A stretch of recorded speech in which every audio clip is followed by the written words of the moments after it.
हे एक लढवई आहेत, एक झुंजार नेते आहेत आणि दे धडक बेधडक असं त्यांचं व्यक्तिमत्व आहे. भुजबळांनी अनेक संघर्ष केले. काही वेळा त्यांना पक्षही बदलावा लागला, पण एक गोष्ट त्यांनी कधी सोडलं नाही, ते म्हणजे महात्मा ज्योतिबा फुलेंच्या विचारांचं अनुकरण हा आपल्या जीवनाचा अविभाज्य भाग आहे. श्री छगन चंद्रकांत भुजबल जी संघर्ष और निर्माण दोनों के नेता रहे हैं. उनमें सिर्फ भुजबल ही नहीं है, अदम्य आत्मबल है श्री छगन भुजबल में. सगळ्या महाराष्ट्राने त्यांना बघितलं. वेषांतर करून बेळगावमध्ये निर्भीडपणाने फिरताना सगळ्या महाराष्ट्राने त्यांना बघितलं. शिवसेनेतले सगळे दोर तोडून मर्दासारखं लढताना. मर्द आहे हे मोठ्याने ओरडून सांगायची त्यांना कधीही गरज भासली नाही. त्यांची मर्दानी त्यांच्या प्रत्येक कृतीतनं दिसून आली. कधी शारीरिक हल्ले झाले, कधी वैचारिक हल्ले झाले. एखाद्या योद्ध्यासारखं तुटून पडताना आणि लढताना एक संघर्षाचं जीवन ते जगले. भुजबळ साहेब एक कर्तृत्व संपन्न धडाडीचं जीवन जगतायत. समतेचा विचार करणाऱ्या लाखो कार्यकर्त्यांना ते आदर्शवत आहेत, प्रेरणादायी आहेत. मी आपल्या सगळ्यांच्या वतीने पुन्हा एकदा त्यांना शुभेच्छा देईन. भुजबल जी, मुझे उम्मीद है कि आप और जितने भी नेता यहाँ आए हुए हैं ये उस भारत को बनाएंगे जिस भारत के लिए महात्मा गांधी ने अपने सीने पे गोली खाई है. अगर हम उस भारत को बनाना चाहते हैं तो वो भारत बनेगा तब जब हम सब हिंदू, मुसलमान, ईसाई, सिख, बौद्ध जितने भी धर्म हैं सब एक दूसरे को थाम के आगे बढ़ेंगे. मैं अपने एक ऐसे साथी के जन्मदिन पर आया हूं जो जाबाज है, मर्द और हिम्मती है, जो शिवसेना में जब शिव सैनिक था और जब नासिक में उनके घर पर बाला साहब ठहरे हुए थे तो बाला साहब उनके घर पर रुककर पिछड़े हुए वर्ग के आरक्षण का विरोध कर रहे थे पत्रकार वार्ता में. और अपने घर पर अपने नेता, अपने मेहमान बाला साहब ठाकरे की उपस्थिति के बावजूद आरक्षण के समर्थन में, हिमायत में मोर्चा निकाल रहे थे हमारे छगन भुजबल. और देखिए कितना सुंदर सम्मिश्रण है. इन्होंने बाबा साहब भीमराव अंबेडकर और ज्योतिबा फूले का क्या वैचारिक और व्यवहारिक संगम किया है.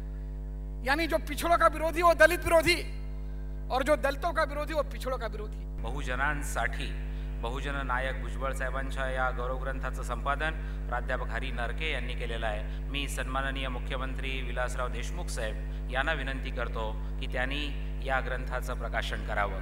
या ग्रंथामध्ये शरद पवार साहेब, बाळासाहेब ठाकरे, सुशीलकुमार शिंदे, कुमार केतकर, भालचंद्र मुनगेकर, डॉक्टर जनार्दन वाघमारे, भरतकुमार राऊत, डॉक्टर रावसाहेब कसबे, अरुण गुजराती, रामदास आठवले, गोपीनाथ मुंडे साहेब, दिलीप वळसे पाटील साहेब, सुलोचना दीदी, सुप्रिया सुळे, सुरेश भट आदी मान्यवरांचं लेखन संपादित करण्यात आलेलं आहे. कोणत्या शब्दामध्ये छगन भुजबळजीचं वर्णन करावं असा व्यासपीठावरच्या अनेक वक्त्यांना प्रश्न पडलेला आहे. त्यांच्या जीवनाची सुरुवात सातत्यानं संघर्षामधनं झाली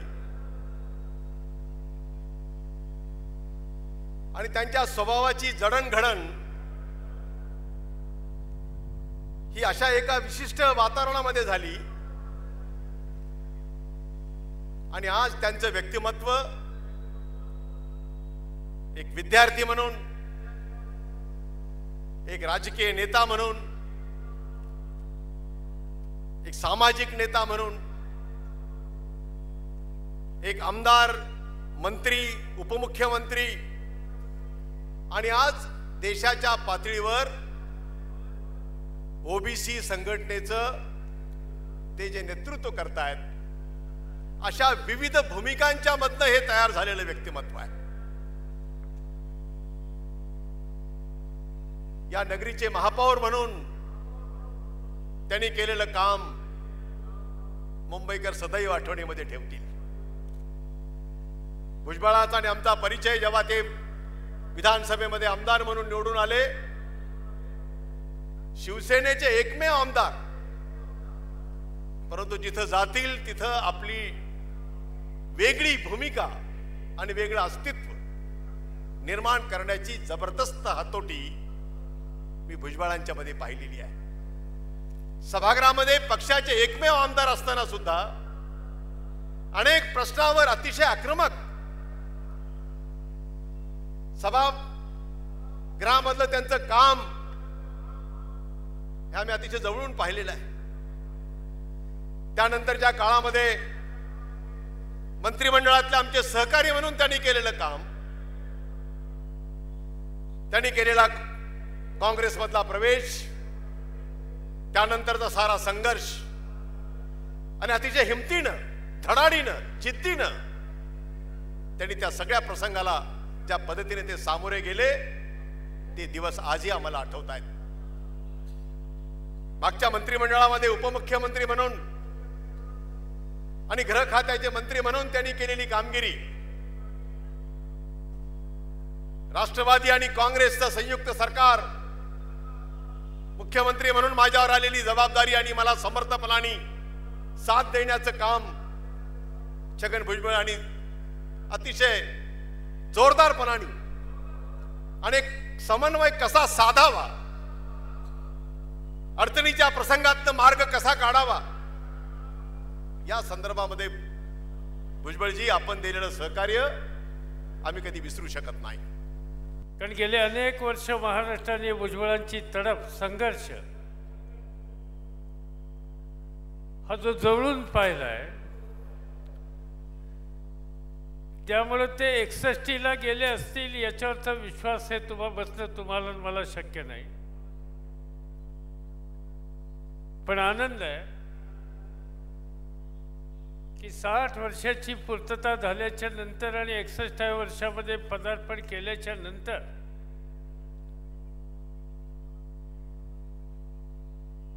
ज्या क्षेत्रामध्ये त्यांनी उभं आयुष्य काम केलं, ज्या घटकांच्यासाठी त्यांनी योगदान देण्याची भूमिका घेतली, त्या सगळ्या घटकातले, राज्यातलेच नव्हे तर देशाच्या कानाकोपऱ्यातून त्यांच्याबद्दलची आस्था व्यक्त करण्याच्यासाठी आपण फार मोठ्या संख्येने या ठिकाणी आला. देण्याच्या मध्ये भुजबळांचा किती मोलाचा वाटा होता हा महाराष्ट्राच्या राजकारणामधल्या, संसदीय राजकारणाच्या इतिहासातला एक अत्यंत महत्त्वाचा भाग राहील. ही गोष्ट तुम्हाला मला मान्य करावं लागेल. उभारणीचं काम करण्याच्यासाठी नेता कसा असावा, जिथं संघर्ष करायचा असेल त्या ठिकाणी संघर्ष करू, आणि जिथं उभारणीचं काम करायचं असेल तर उभारणीचं काम करायला सुद्धा आम्ही मागं पुढे पाडणार नाही, कमी पडणार नाही. याचाही अनुभव आज महाराष्ट्राने भुजबळांच्या रूपाने घेतलेला आहे. मुंबईचे महापौर असो, मुंबईमध्ये परिवर्तन करण्याचा, चेहरा बदलण्याच्या संबंधीची भूमिका असो, स्वच्छ आणि सुंदर मुंबई करण्याच्या संबंधीचा भूमिका असो, मराठी मुंबई म्हणत असताना इतरांचा विद्वेष न करता इतर भाषिकांना सुद्धा आस्था निर्माण त्यांच्या अंतःकरणामध्ये करून त्यांना बरोबर घेऊन मातृभाषेची भूमिका मांडण्याच्या संबंधीचा त्यांचा प्रयत्न असेल, तो आपण सगळ्यांनी फार जवळून पाहिलेला आहे. संघर्ष त्यांचा पाहिलेला आहे. दुबळ्यांच्यासाठी भूमिका घेण्याची त्यांची रीत ही आपण सगळ्यांनी पाहिलेली आहे. आणि त्यानंतर राज्यामध्ये जबाबदारी पडल्याच्या नंतर ती जबाबदारी आपण किती पार पाडू शकतो या संबंधीचा अलीकडच्या काळातला त्यांचा अनुभव हा महाराष्ट्रामध्ये आपल्या सगळ्यांना आलेला आहे. आणि त्याची माझी खात्री आहे की एक एक वास्तू ही त्यांच्या एकंदर दृष्टीची साक्ष देणारी या महाराष्ट्रामध्ये कायम काल चिरकाल टिकेल याच्याबद्दल माझ्या मनामध्ये शंका नाही. आणि म्हणून पडेल ती जबाबदारी समर्थपणाने घ्यायची आणि उत्तमरित्याने ती कामगिरी करायची ही भूमिका त्यांनी घेतलेली होती. भुजबळ हे नाट्यामध्ये होते, असं सिनेसृष्टीचा त्यांचा सुसंवाद खूप आहे हे आपल्यापैकी अनेकांना माहिती आहे. आणि त्याच्यातही कधी कमतरता नसते. त्याचं भाषण ऐकायचं असतं त्यावेळी ते नुसतं ऐकून चालत नाही, भाषण बघावंही लागतं. आणि हेही महाराष्ट्राने अतिशय अनुभवलेलं आहे आणि आनंदाने अनुभवलेलं आहे. त्याच्यामध्ये महाराष्ट्रातला सर्वसामान्य माणूस समरस झालेला आहे. आणि त्याचं महत्त्वाचं कारण हे की विषयाची मांडणी इतक्या प्रभावीपणानं करण्याच्या संबंधीचा त्यांचा स्वभाव. त्यामुळंच आज महाराष्ट्राच्या समाज जीवनामध्ये त्यांचं एक निश्चितपणानं स्थान निर्माण झालेलं आहे. समतेचा विचार या संबंधी कुठं मतभेद असल्याचं कारण नाही. दुबळ्या माणसाला शक्ती देणं ही आपल्या सगळ्यांची सामुदायिक जबाबदारी आहे. आणि दुबळ्या माणसाच्या हक्काचे अधिकार हे अबाधित ठेवण्याच्यासाठी आग्रही भूमिका घेणं, याचा अर्थ इतर कुणाचा तरी विद्वेष त्याच्यामध्ये आहे, ही भूमिका यत्किंचित सुद्धा मनामध्ये कोणी आणून देता कामा नये. भुजबळांनी या लहान माणसाच्या हिताची जपणूक करण्याच्यासाठी कशा पद्धतीनं पांढणी केली आणि प्रयत्न केले हे मला जवळून पाहण्याची संधी मिळालेली आहे. आणि म्हणून मग त्या जालन्याच्या महामेळाव्यामध्ये मंडल आयोगाची अंमलबजावणी करणारं देशातलं पहिलं हे राज्य असेल, ही भूमिका सांगण्याची संधी मला मिळाली. त्याच्यासाठी जी पार्श्वभूमी होती ती पार्श्वभूमी तयार करण्याच्यासाठी भुजबळांचं योगदान प्रचंड होतं. हे माझ्या अंतःकरणामध्ये कायमचं राहणार आहे. या उपेक्षित वर्गाला, दुबळ्या वर्गाला या देशामध्ये, हा देश आणि या देशाच्या उभारणीमध्ये त्यांचा अधिकार आहे, ही स्थिती आपण निर्माण करूया. नेमकं हेच काम समतेच्या माध्यमातून आज छगन भुजबळ पुढे नेण्याचा प्रयत्न करतायत. त्यासाठी महाराष्ट्राची सीमा ही त्यांना मर्यादित ठेवून चालणार नाही. आणि ती महाराष्ट्राच्या सीमेचं उल्लंघन करून सबन देशामधल्या या वर्गाचं नेतृत्व त्यांनी करावं. आणि त्यासाठी आपल्या सगळ्यांची शक्ती, पाठिंबा मनापासून त्यांच्याबरोबर राहील. आणि त्यासाठी त्यांना उत्तम प्रकारचं आरोग्य आणि साथ ही आपल्या सगळ्यांच्याकडून मिळेल आणि यश मिळेल, अशाच प्रकारची प्रार्थना या ठिकाणी आजच्या सोहळ्याच्या निमित्तानं करतो. और अब जिनका भाषण सुनने के लिए देश के कोने कोने से आप लाखों की तादाद में यहाँ इकट्ठे हुए हैं, वे बहुजन नायक श्री छगन भुजबल जी.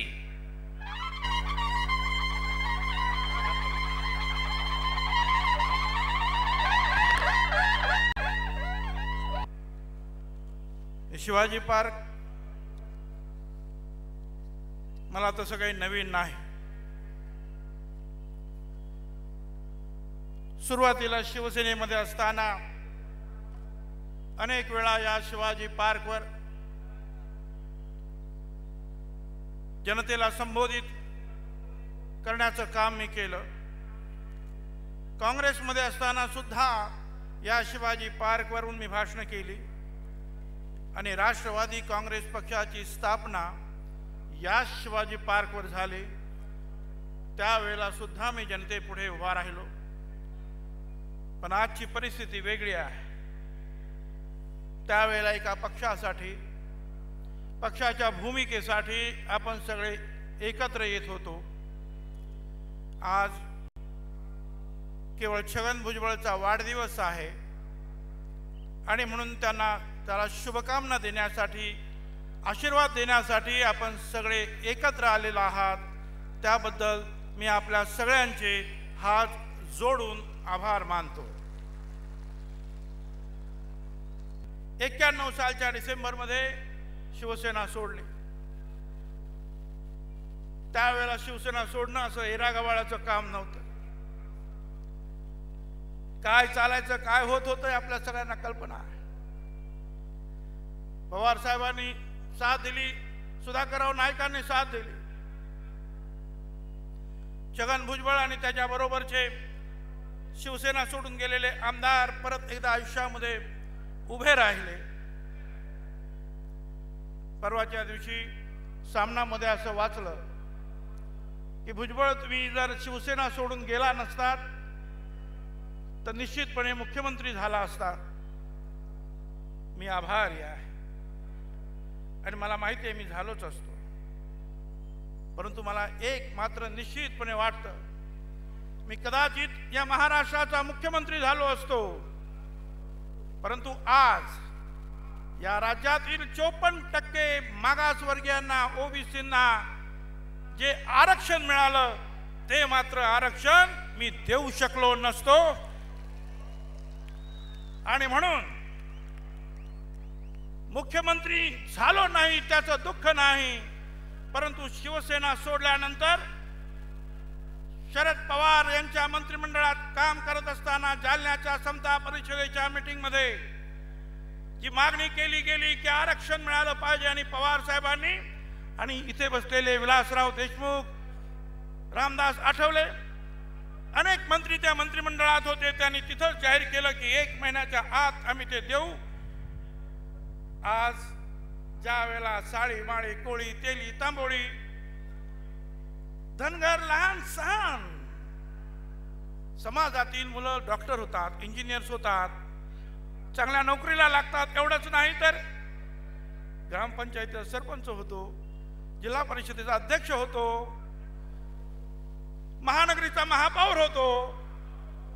हे सगळं झालं नसतं जर मी काँग्रेसमध्ये आलो नसतो आणि आरक्षणाच्या बाजूने उभा राहिलो नसतो. समता परिषदेची स्थापना मुळे त्यासाठी झाली. पुण्याला महात्मा फुले यांच्या वाड्याचं राष्ट्राला अर्पण करण्याचा कार्यक्रम झाला. शंकरदयाजी शर्मा आले. तिथे हजर असलेल्या 5 लाख नॉन दलित समूहानं हात वर करून सांगितलं, एकच मागणी आहे. ज्या बाबासाहेब आंबेडकरांनी महात्मा फुल्यांना गुरु मानलं त्या डॉक्टर बाबासाहेब आंबेडकरांचं नाव मराठवाडा विद्यापीठाला दिलं गेलंच पाहिजे. आणि पवार साहेबांनी सांगितलं, जालन्यातली तुमची मागणी आम्ही मंजूर केली, अंमलबजावणी केली. या सुद्धा मागणीची अंमलबजावणी महिन्याभरात केली जाईल आणि ती झाली. आनंद आहे त्याच्यामध्ये. दिल्लीमध्ये सुद्धा महात्मा फुल्यांचा पुतळा उभा राहिला पार्लमेंटमध्ये.